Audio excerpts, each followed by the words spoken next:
Hi there, it's Kfree from the Multipotentialite Living channel, and in this video I'm going to share 10 mistakes that I have made. Oh yes, I made all 10. And these are mistakes that multipotentialites make in general. There might be some that I didn't have on the list, but I am pretty sure these 10 mistakes have been made before. So let's get right into them. So the first mistake that I made is stretching myself too thin. This has happened many times where I take on a lot of projects, I take on a lot of things, and then I realize that I can't handle it, it's too much, and I realize that I have to just drop something. Otherwise, I'm just gonna have a breakdown. So I know as a multipotentialite, it's like a habit pretty much to take on a lot of things, because that's just in our nature. We like to do many things, but we ought to be careful not to stretch ourselves too thin, because doing that leads to frustration. You realize you're not really getting anything done, you're not really accomplishing anything, and you're stressed. So definitely do not stretch yourself thin. Okay, mistake number 2, spending too much money too soon. Oh yes, listen, I've done this. I've bought logos for business ideas that I've had. I have just spent money on things that I thought was going to take off and become a business, and then I realized that, whoopsie, I just spent some money on something that didn't work out.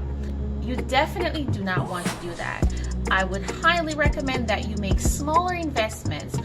If you want to purchase something pertaining to something that you're really going to take seriously, like starting a business that you have done your research on, then definitely make smaller investments. If you find that you're spending too much too soon, it's probably not a good idea. Just make smaller investments, something that's not going to hurt your pocket when you think back on it.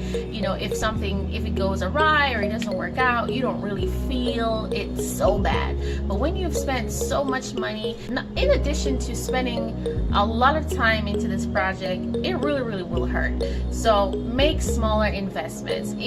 For example, if you find there is something that's for $20, you're learning a new course or something, and it's $20. Yes, it's $20. It might hurt still, because it's still money that you're spending, but it hurts less than if you spend like $1,200. So you want to make smaller investments, especially if you're not really ready to take what you're about to embark on very seriously. Mistake number 3 is quitting or being inconsistent.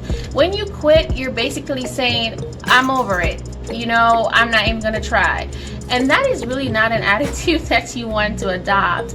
And another thing is being inconsistent. The thing about being inconsistent as a multipotentialite, more than likely you're being inconsistent because you have done number 1, which is stretching yourself too thin. So you have to think about, what can I handle right now? What can I focus on right now, so that I don't feel the pressure to be consistent, or find that I have too much going on that I can't be consistent, if that makes sense. Number 4, not being accountable to your audience. So we start these new blogs and vlogs and, you know, Instagram accounts or wherever our audience is, and then we just go AOL. We just disappear. We don't say anything. We don't communicate. We don't say, hey, you know, I have a lot going on right now, and I'm having a really hard time keeping up with putting out content. We just don't communicate. Even though we're struggling with putting out content or staying in communication with our audience, it is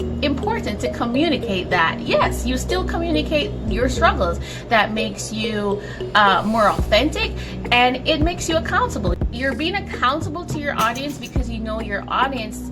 You have a relationship with your audience, and if you want to preserve that relationship, communication is key. And you just disappearing and saying nothing and just, yeah, it's just not cool. So you definitely want to be accountable, and if you feel like you're at the end of a journey and maybe it's time to move on from a project, you still need to communicate, let them know, and I'm sure your audience is going to understand and they're going to support you in whatever else you decide to venture in, because you were such a good communicator and you kept in touch with them and let them know what's going on. But if you just ditch them and just say, okay, peace out, I don't care, I'm going through my stuff, and you then show up a couple months later or years later that you have something new going on, then more than likely that audience that you had before may not be enthused or interested in what you're putting out right now. So that's something to definitely consider. Number 5 is not thinking it's over. And I am guilty of this in that I get so excited about something, it keeps me up at night, and I'm just thinking about it over and over again, and I just want to get it done. Like, that instant gratification is like up to the highest level. And what happens is, when you are so excited about something, you kind of throw caution through the window, and you really don't process it, and then you end up going into something that wasn't fully thought out, and then you realize that, whoopsie, this is not panning out the way that I planned. And so it's very important to think something over. And one of the things that I do, and I have mentioned or shared that in a previous video, is I have an ideas book where I actually have it here. I can show you real quick. This is my ideas book, and pretty much if I have a random idea, something that I'm really excited about, I just jot it down in this book. And you know, I can always go back to the book, revisit the idea, and go, you know, kind of just go through it and process whether or not this is something that I want to take on right now. And if it is something that I want to take on, maybe it's not necessarily right now, but it's not like I'm at the risk of forgetting it or losing that idea, which used to be a big fear of mine. Like, if I don't write it down, I'm going to forget it, or if I don't do it now, I'm not going to get a chance to do it at all. And like I said, as I mentioned in my video last week, you know, patience is a big thing and so important when you're a multipotentialite. So writing it down really helps me to go back to it when I'm ready.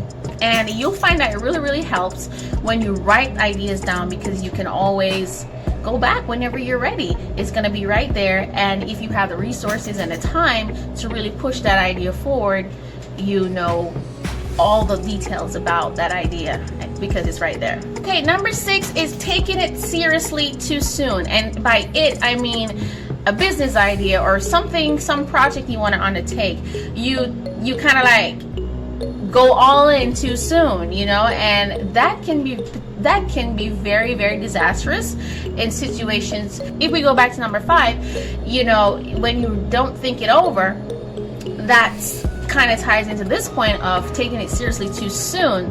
You kind of just jump off the bat and just go into something, go right into the deep without thinking it over, and then you start putting funds into it, and this goes back to a previous point of spending too much too soon.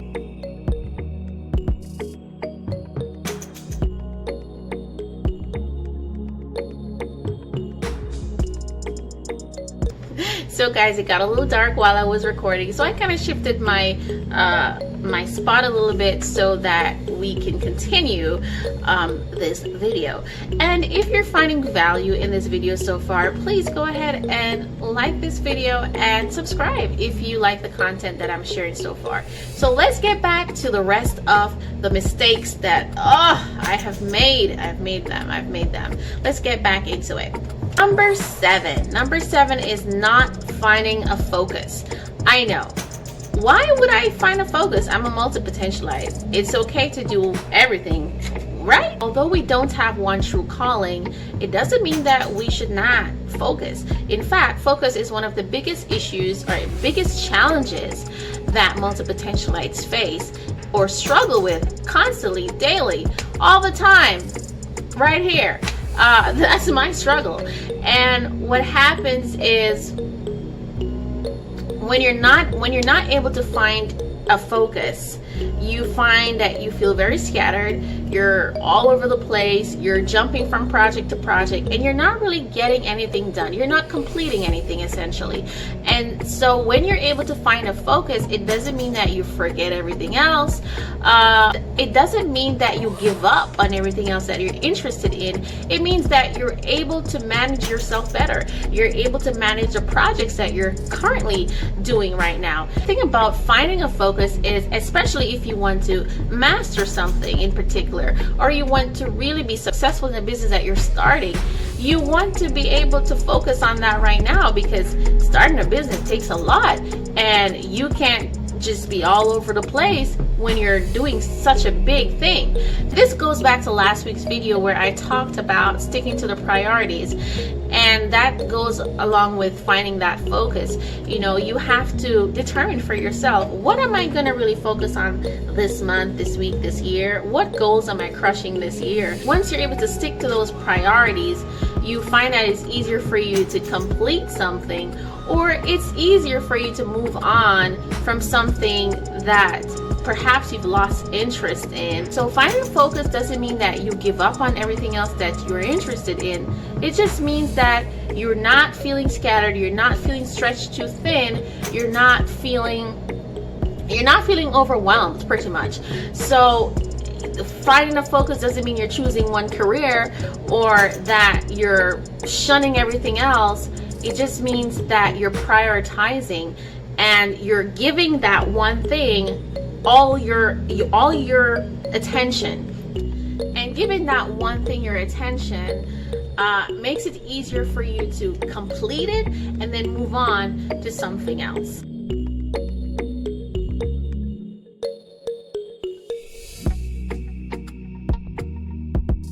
Number 9, mistake number 9 is confusing hobbies with businesses. And by this I mean that not every hobby is a business or a business idea. Not every hobby can be transformed into a business. Don't get me wrong, I'm not saying hobbies can't be I'm not saying that hobbies can't become businesses, but sometimes as multipotentialites we think that every hobby is a business. Like there's a dollar sign beside every hobby. And some things are just hobbies. They should just be that.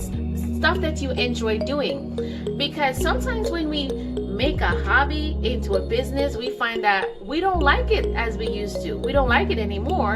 And it's just not turning out the way we expected.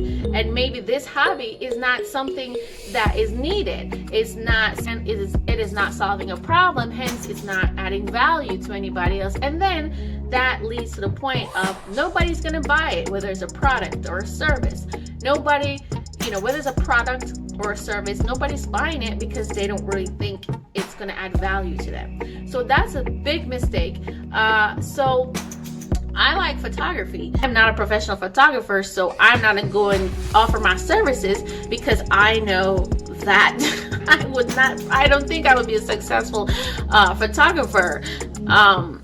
Because that's just not my forte. That's a hobby, something that I enjoy and something that I want to master and do better at. But I definitely know it's not something that I want to become a business. And then the thing is, you might like I said, you might like something better as a hobby than as a business. And just keep it as a hobby. If you like doing it, just do it because you enjoy it. Because when you put the business or the dollar sign on it, you just started a whole new ball game, and with the business comes bigger responsibilities, and with hobbies it's just like whenever you feel like doing it. With the business you have to commit to it. You have people are depending on this, and that could lead to a lot of stress and you feeling overwhelmed or like a failure, and that's definitely a feeling you don't want to have. And number 10 is not being honest with ourselves. Not being honest with ourselves. Very important for you to be honest with yourself as a multipotentialite. Very, very important. You can tell when something is tapering off and you're not feeling that enthusiasm anymore, and that's okay. But don't lie to yourself and drag yourself on doing it and you hate it. Just be honest when you feel like something is at the end of its line, it's done its time, and you are ready to move on. And it's okay. You don't have to keep doing it. That's fine. totally fine. I hope you enjoyed this video. These are mistakes that I have made. If you like this video or want me to go in greater detail about some of the mistakes I've made, I could do that. So I'll catch you in the next one. Bye.